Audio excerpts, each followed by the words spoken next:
Hi, I'm 41 and I'm looking for the job. So I've got a plan. I am talking to career experts, do their homework, and share everything with you. I already sent 5 CVs, got to one job interview, and as of today, zero job offers. But I'm not giving up.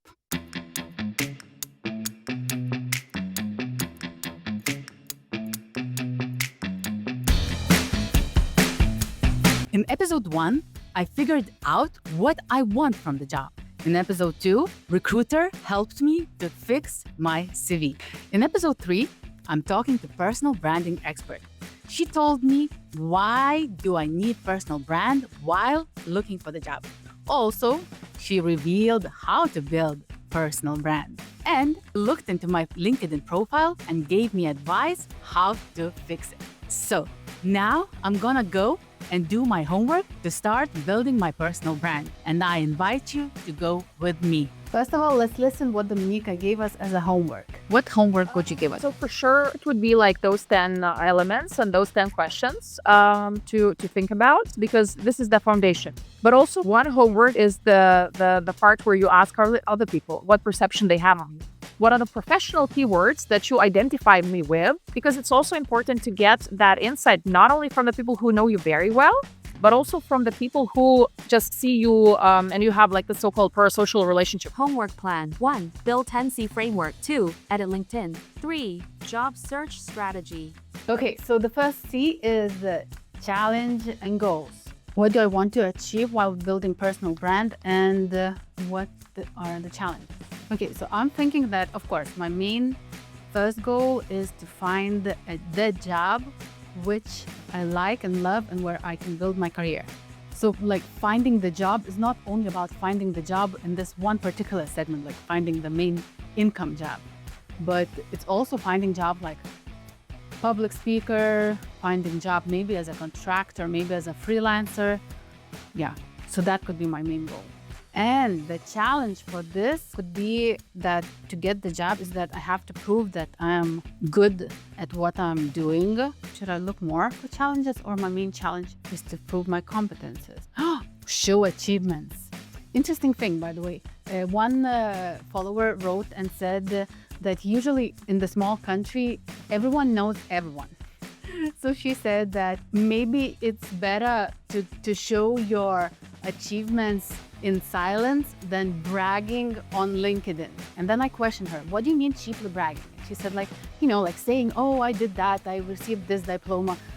But then at the same time, usually women are taught that we should be, very small in how we show our achievements or how we show our results. But this is not the time. The times are changing. And in order for women to get better jobs and better salaries, they have to speak up. We have to show and say what we did. Even if it's like showing off or speaking too much. Why not? Why not brag about what I achieved or what kind of diploma I got? Because I did so many things for it. So I believe that showing achievements in order to get the job is very important. Prove my competence, show achievements, and maybe I could network more. Since networking is so important in getting the job, I think it's one of the challenges which I need to go and do while even being online. Other goal I have is I want to be known as an AI expert, like using AI tools in marketing campaigns. So first of all, my challenge is to learn more about AI. Actually, for this one, to learn and leverage AI tools, I'm also already implementing lots of AI tools while creating this project. Maybe I should follow more professionals working with AI. This one is very important, actually, to follow people who know, because I'm not inventing the bicycle. There's already lots of people who are way ahead of me, and why not follow and get the knowledge which they share? It's okay not only to follow, but post what you already know and share it with others. More sharing.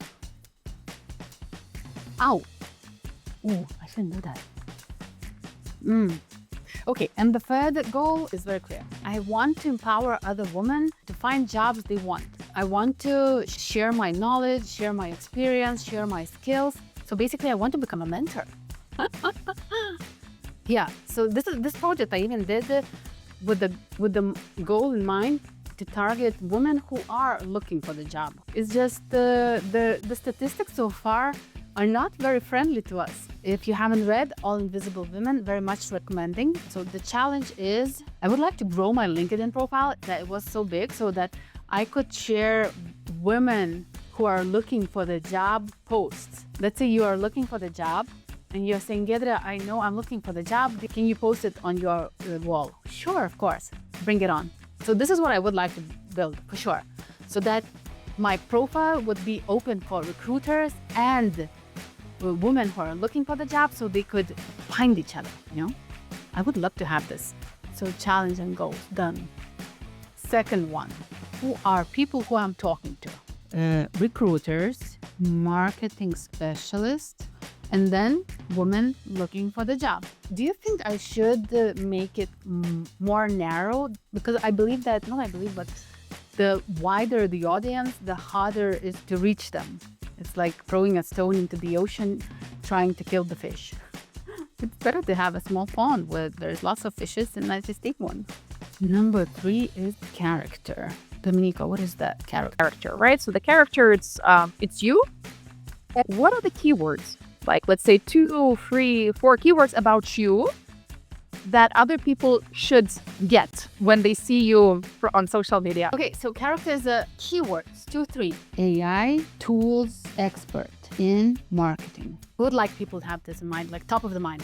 Do you know a woman who could speak, who could tell me more about AI and how to implement tools in the marketing? Yeah, Gedra. Ask Gedra. Second keyword, networking for women. It could be a keyword, right?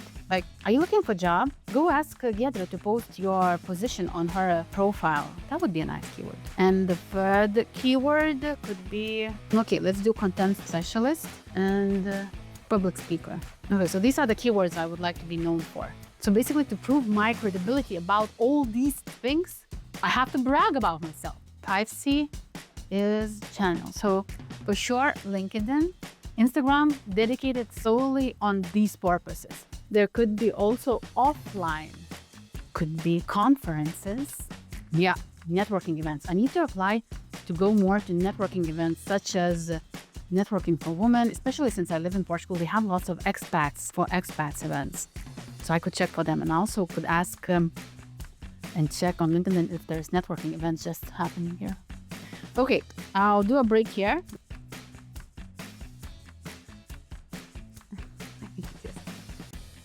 Just letting you know. These are 2 my dogs and this is 1 feral cat. And we are back. So number 6 is clarity. Now, Dominika, remind us, what is clarity? So what are those content areas, the clarity part, what are those areas that you want to be known for, right? Clarity. So my content should be clarity about AI tools in marketing and content. Then empowering women in job search. Okay, and for now, it should be clarity. This is my project. Okay, 7 is content. How you will stand out with your content, right? So you have a clear directions, but what formats are you going to focus on, right? Is it more about the videos? Is it more about the long text forms? What about the visuals? Are you going to have a consistent style when it comes to your visuals? Are you going to have your signature emojis, right? And of course, when we do that once, it's not going to matter. But if we do something consistently, so it helps other people to remember us better. Okay, this one is difficult to define straight away, especially if you never tried this consistent posting and consistent talking about yourself and your achievements. So I believe that this one can change in time. In order to reach these goals, my content has to have know-how, insights, and practical advice. Okay. Is know-how, insights, and practical advice the same? Let's Google it. Okay, so answer. Insights, know-how, and practical advice are related but not the same. Cool. So these are my 3 type of contents I'm gonna do. Know-how is skills which I have and I'm sharing. Insights, what I find out and what are my insights about certain topics, and practical advice is actionable guidance, how we can approach, we can change something or do something. Cool, I like this, I like this. Content type. Now, tone, what could be my tone? So the first thing is authentic. My tone is authentic. I can't create something what I'm not. For example, I'm not very much into sweet tone, like, what is the sweet tone? Okay, what type of tones there are? Okay, so apparently there are 8 main categories representing the tones which you can use on your social media. Informative and educational. Yeah, I think so that would fit it. Conversational, relatable. I feel like the first 2 could be mine. Inspirational, empowering. Oh my gosh, the third also is mine. Authoritative, professional. Demonstrate leadership and credibility. Jesus, that's also kind of mine. Playful, witty. Okay, that one, no. Reflective, vulnerable. Analytical, insight-driven. That could be also mine. Advocative and bold. This is my tone which I use in Body Positive brand. So basically, what I can do is LinkedIn can have a professional plus informative, insight-driven. For Instagram is different story.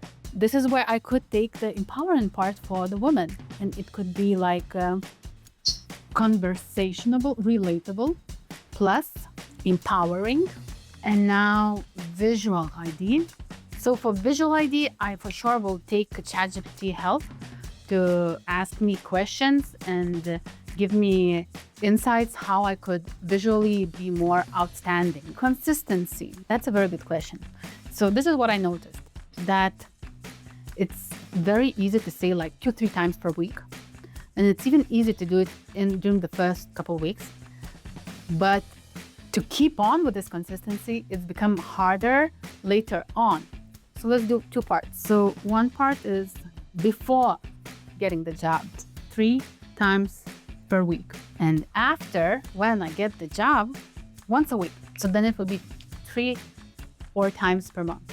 Is it doable? It is doable. Is it worth it? I don't know. I feel like it's worth it. But my main goal is that the content was with quality. Let's see how it goes. If I can't manage, I think I'll have to come back to this one after 3, 4, 5 months and see what works and what doesn't. Contacts.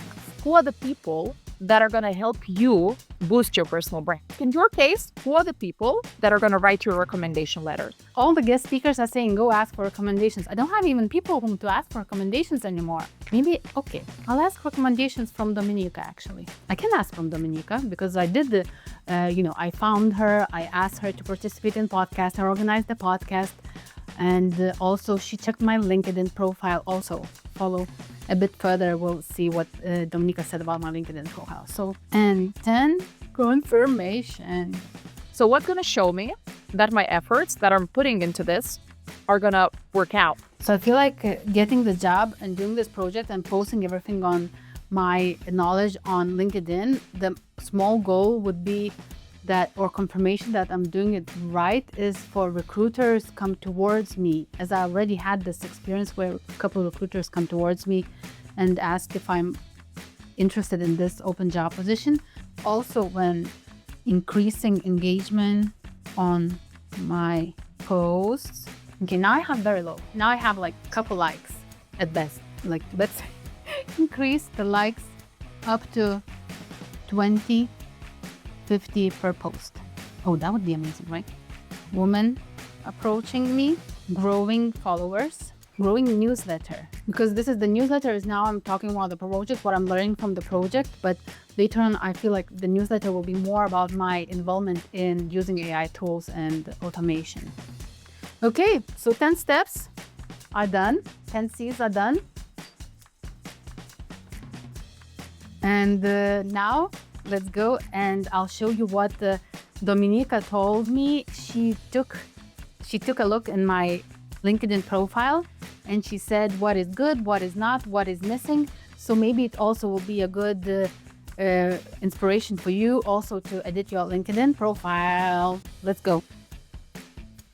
Dominica, would you like to open my LinkedIn profile and check? And what's your final verdict on it? So I see that your URL link is fine. You don't have additional letters or numbers when there is like this link. As a lot of people, when we share this URL link, sometimes it has additional numbers and letters, and we don't need that. We need it to be neat in case it's like posted somewhere else. I like your picture. I think it's very authentic. It's not like standard. And since you're, I would say, marketing, like creative industry, basically, it's totally fine. When I'm looking into your cover photo, okay, so this is something important, right? So the keywords that we've covered before, I see different keywords on your cover, and I see different keywords. Okay, I see some of the keywords that you mentioned, exploring AI for smarter content. I see some of your keywords in your headline, but your cover photo has other keywords. I might say you might want to kind of make it more consistent with your goal, with your, something what you might want to emphasize. Because now it's a bit different. And then, like on your cover photo, could be a bit more authentic because it has this, Shutterstock feel. I feel like it's taken from, I don't know, Shutterstock or like Unsplash or somewhere that it is. You seem to be very authentic as a person. So I think this could also like be more consistent with your brand. Okay, so the headline, I would say stick more to the keywords that you mentioned earlier. Is it less is more, or should I use all the characters that is possible there? You don't have to use, you don't have to use all the characters. Like you can use a bit more if you need that, but I would say, prioritize the ones that are most important because let's say when you start posting on LinkedIn and, when you go onto the feed and when you see people posting, you see only the first line, right? So you have to make sure that the main keywords are in the beginning. And then you could say like something additional. Sometimes people use the second part of the headline to explain the value that they can create. I'm looking into your about section now.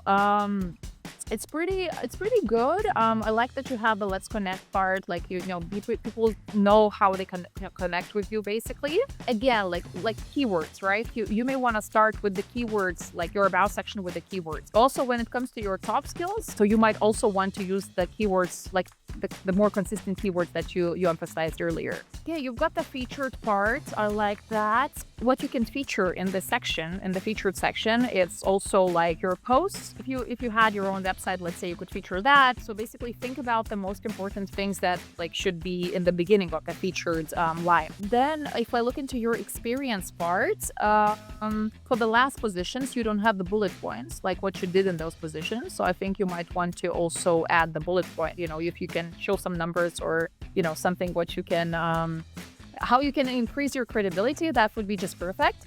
And also like in your experience section, you can also use media links, and the education part is fine. I mean, for example, if let's say if you had a topic of your thesis, which has like keywords that are important still. So you might also want to add a description and say like, my thesis focused on this and that. It doesn't matter that it was like, let's say back in the day, but still, it shows that you've been like in this area for a longer time. Okay, the skills, you might want to move up the skills that are, again, aligned with your keywords better up to the top, because you can do that easily. You might want to add languages that you speak in, because I don't see the languages section for the moment. And you might also want to ask a couple of people to write your short recommendations. With those recommendations, why I don't have those recommendations? Because I'm afraid. I'm afraid that, like, for example, to ask my ex-colleagues recommendations, because I see myself in that work that I did so much good, but at the same time, what if they say something wrong? Do I really want them to say? Yeah, but just ask those. I wouldn't be comfortable asking everyone in my previous job, let's say, or even in the current job. I wouldn't ask everyone, but probably you've had close colleagues or managers you work with that you really still have a connection to. It does not have to be like the official colleagues. It might be because you've done projects, right? And you might have worked with some, I don't know, but probably you worked with some photographers and some kind of the production teams. So you might ask those people as well, because you're looking for a role in the content marketing, right? And you will have to work with those people, not only with the managers and stuff like that. So I think think about the people who you still have a connection to, and ask them. You don't need 10. You don't need 10. Like just a few would be enough. And then when I'm looking into your posts, you only have a few, but okay. You like the latest one is about signaling the fact that you got a certificate. That's totally fine. So when it comes to personal branding eventually, kind of like talking about the scientific part of it, like the background. Personal branding has to do with the signaling theory. Signaling theory is basically a very old theory coming from biology, science, and economics. And it basically says that whatever we do, we signal something, right? And this also has to do with the bragging part when people are like, they're not comfortable with like sharing things that they achieved. But we shouldn't think about things as bragging. We should think about things that we achieve as signals, right? And those signals, they show our credibility. Those signals, they send a certain message to other people, right? So it's good that you signaled. I think you're ready just to add those couple of little things and just explore, experiment, and I'm pretty sure it's gonna be just fine. So now, foundations for building personal brand is set. It should be way easier to go forward. I'll need to come back to that list every 4 to 6 months, change something, adapt, or maybe go on with different strategy. Now, I feel the time has come when I have to elevate my game and start spending more time actually looking for the job. So here's my plan. I will dedicate at least 2 days per week, including weekends, where I solely are looking for the job. My strategy in finding the companies, besides the ones which I already know, I go to venture capital pages where they have portfolios of companies where they invest, and check those companies, their products, and if I like them, then I see if they have open positions. Also, another strategy is to check bigger conferences in my topic and see who are the speakers and check which companies they're working for. For example, now I'm going to Web Summit conference, and I already checked most of the speakers and the companies where they're working. I didn't find a lot where I would see myself, but I did find a couple whom I found pretty interesting. And strategy number 3 is still look for the job in LinkedIn. I'm checking the companies, and then I go to their web pages and check what kind of products they have, what kind of open positions they have, and if I like, I apply. What I already learned from previous speakers, you don't have to apply only when there's open positions. It's okay to contact companies' HR or other people who work there if you like the company, and let them know that you exist, so that when the position open, they already have you in their minds. I never thought of this, and that's a good insight. I feel like this is the part where I have to step over my insecurities and go forward. The next episode is networking, and until then, thank you everyone who followed me, and see you later. Bye! Suco de banana caramelizada, sorvete de karaoke e amendoim. Let's celebrate the end of personal branding framework.